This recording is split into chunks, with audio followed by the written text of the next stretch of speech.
Let's change gears, talk about cryptocurrency. A lot of you guys out there we know are side hustlers, trying to get stuff going. Many of you probably have bought cryptocurrency at some point in the past and maybe thinking about it again if you watch YouTube, which is chockers with cryptocurrency content. So we're going to dive into this and talk a little bit about, you'd have to be sort of blind, not starting to feel the ground rumbling again in that space. Everybody's talking about 2024 being the start of a significant bull run, certainly in the Bitcoin space and moving on. There's a few things happening. I will disclose I am a Bitcoin owner and a significant Bitcoin owner and believer in it, but within a very specific use case. Mark, you own crypto as well, and not just Bitcoin. You own a few other things. No, mainly just Bitcoin. I have owned other things in the past and gone down those rabbit holes, but this time mainly just Bitcoin. Have basically come up with a rule to allocate a percentage of net liquid wealth to Bitcoin, and so basically did that about 3 to 6 months ago. So. Yep, and a lot of young people, crypto represents a way to invest that boomers didn't have coming up. Many boomers don't understand it at all, and they're obviously curious because they can't afford houses and so on. So it's interesting to them. James, do you own any crypto? Yes, I do. You do? Yep. Yeah, we'll talk to one of those in a moment. Yep. Your as experience. well. Yep. Yeah. And you own some as well? I do. So we all own crypto, okay, but it's all a small part of our overall pictures. Yeah. So for those of you, I'll just give you a little bit of color before we dive into the chat.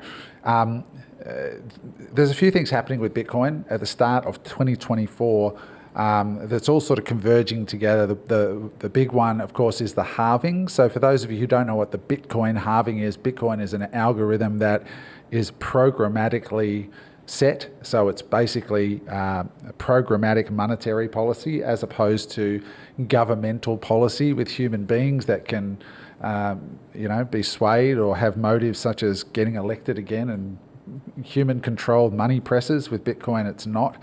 It is not centrally controlled. The halving means that the algorithm will change and make it twice as difficult to earn a Bitcoin through solving problems on computers. That's how Bitcoins are printed, if you like. Like money is printed on a press, Bitcoin is printed by computers solving problems.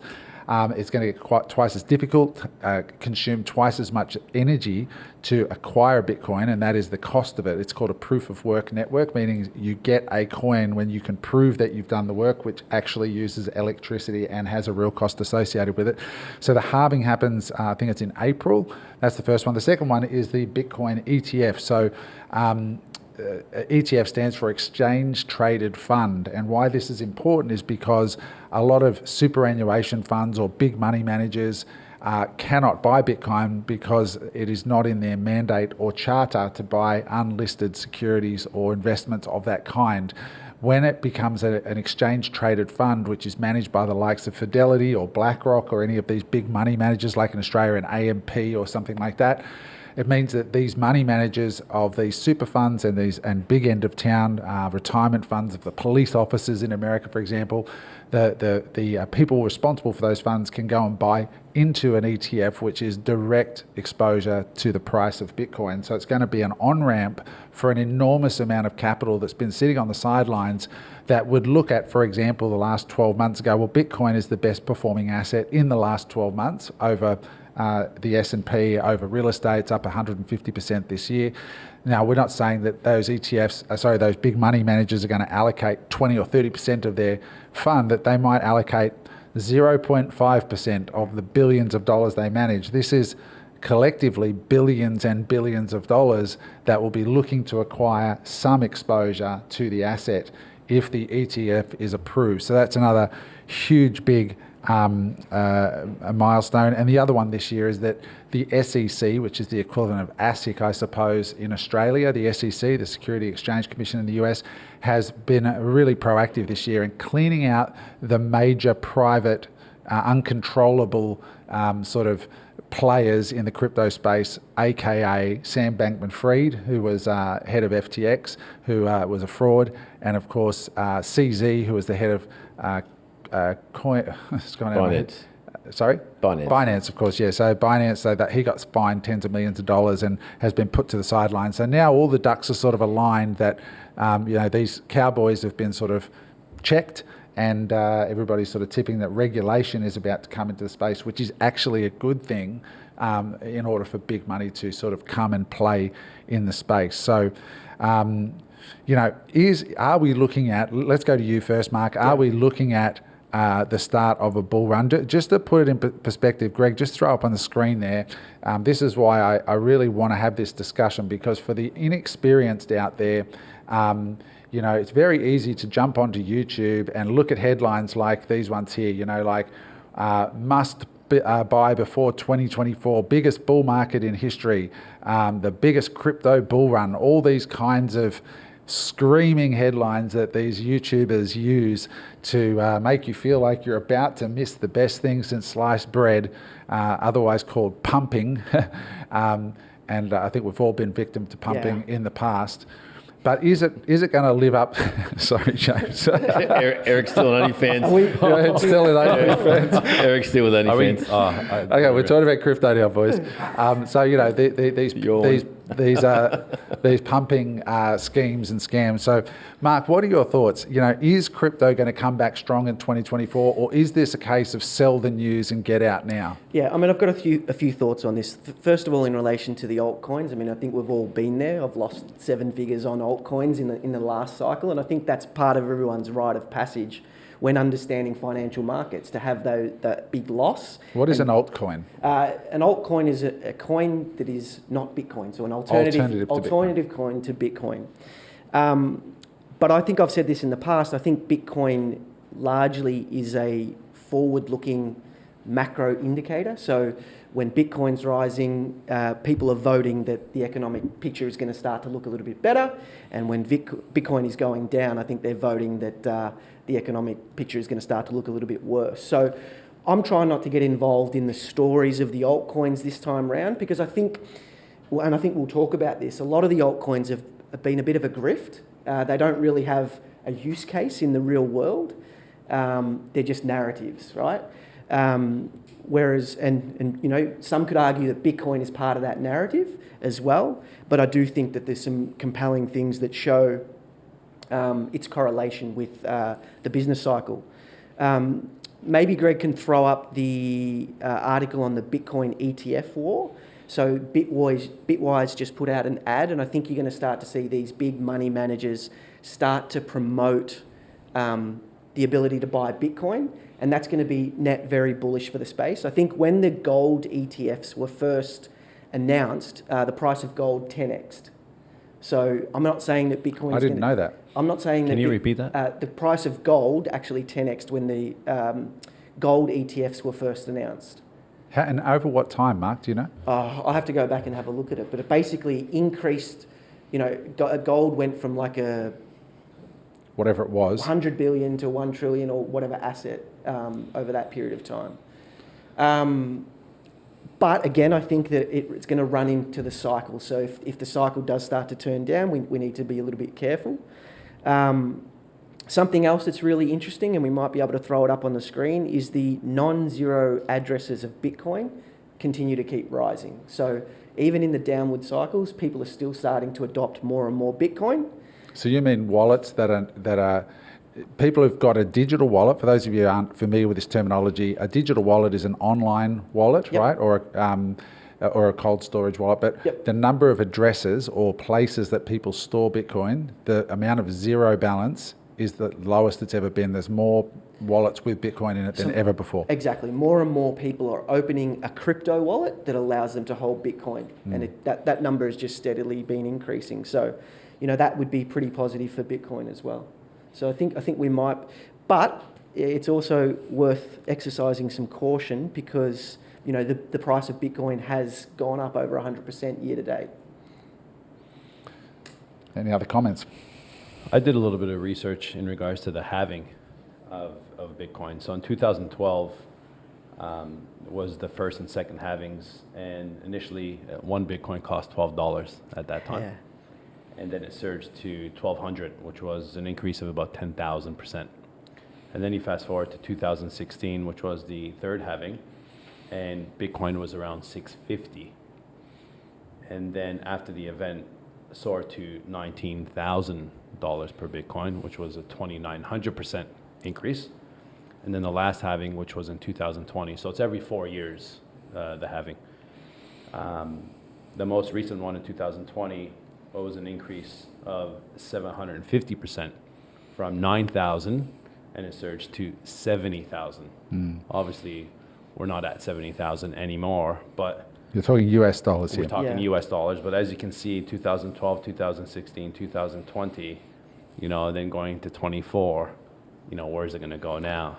So there's been a lot of work done on that. And so basically what happens is as the asset has matured, the amount of growth. So statistically, if you look at the data, from the day of the halving, it is historically been the start of a bull run, which peaks 18 months more or less after the halving event occurs. And over the years, as the asset becomes less risky and the ups and downs are smoothing out, the upside between the halving and the all-time high are getting smaller and smaller and smaller.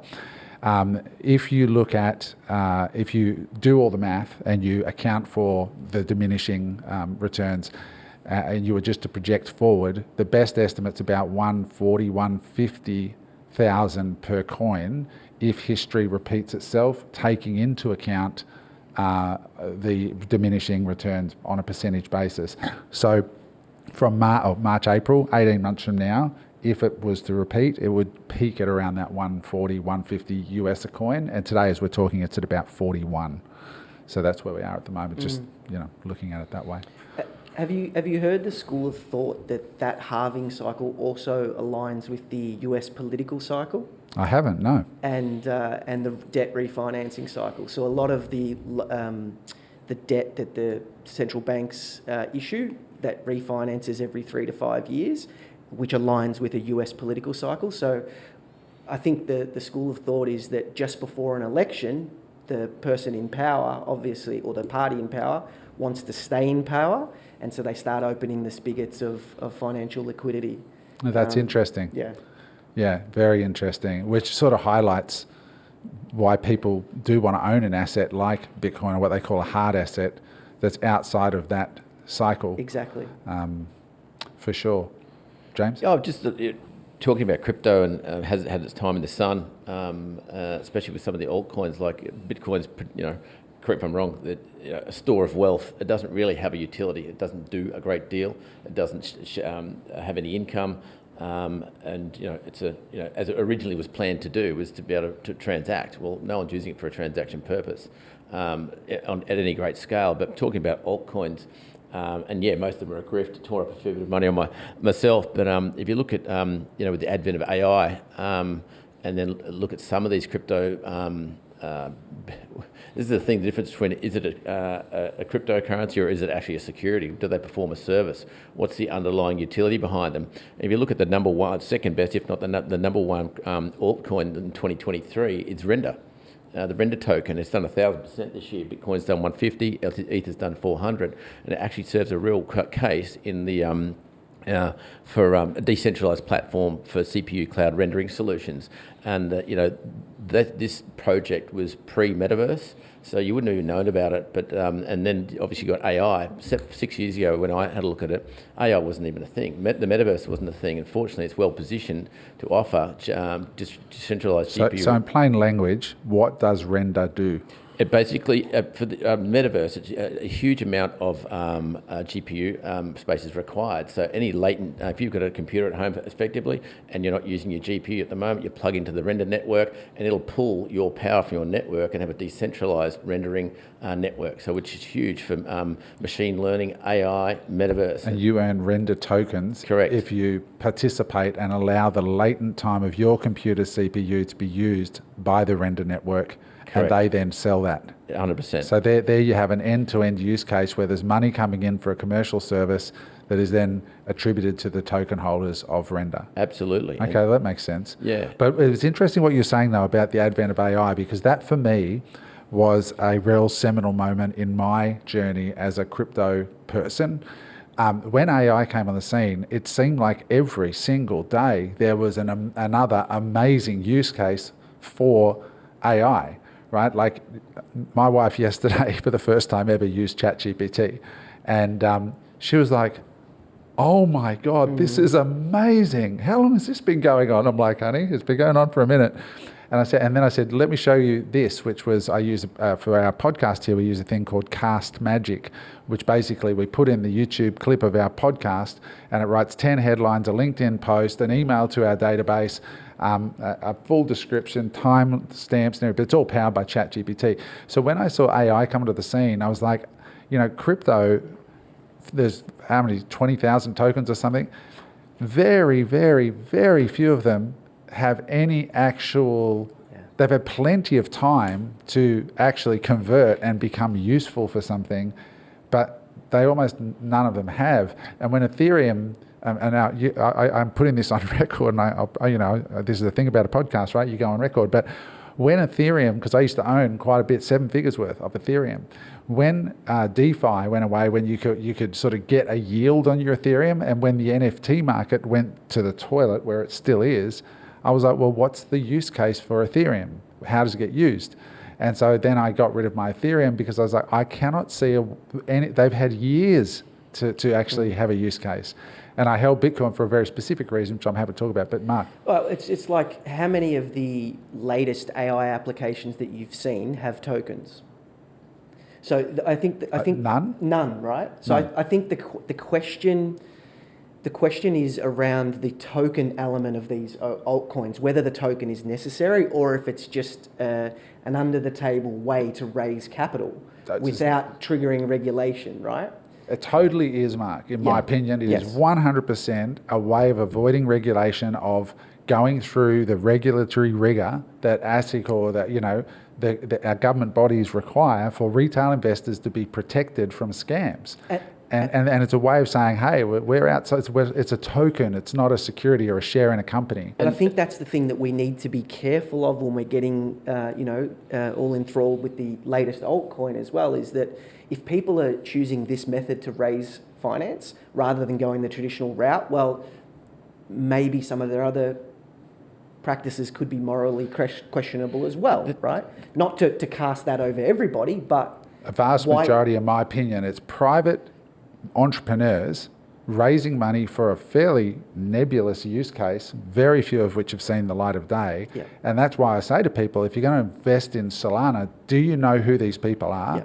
Do you know where your money is going? And do you know where the revenue is going to come back from this thing?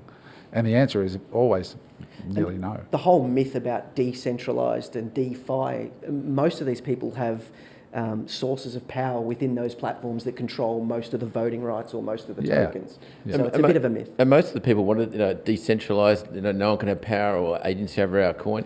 They all loved that until they got shafted. Now they're all looking for the regulators to come in and avoid it happening again. So I agree. And for me, I mean, the thing with Bitcoin that I particularly like, and this is not an endorsement, get your own financial advice, but the reason I held Bitcoin is because I believe that there is there is a percentage of investors out there that want to store value outside of dollars, listed securities and real estate. They want to have some money like in gold. Yeah. And I just think Bitcoin is a much better gold. Nobody knows how much gold there is in the world. You can't transport it. You can't transfer it. All the things you can, with Bitcoin, you can transfer it. It is exact. It is absolute. And I look at gold and I look at the value of the gold market, and I look at Bitcoin. It's only a fraction of what gold has been valued at, and I think it's a far superior solution for the modern age for that purpose. So I think that's my sort of use case, and I think as the world changes and we see massive money printing and we see all this government mistrust and destabilization, there's going to be an appetite for exposure to not a major exposure, but some exposure, and even some exposure for corporate balance sheets, major money managers is going to dramatically increase price if we're correct on the thesis because of the monetary policy of Bitcoin.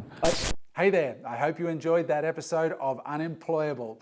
If you want to watch another clip, click here, or if you want to see the full episode, click here. Bye for now.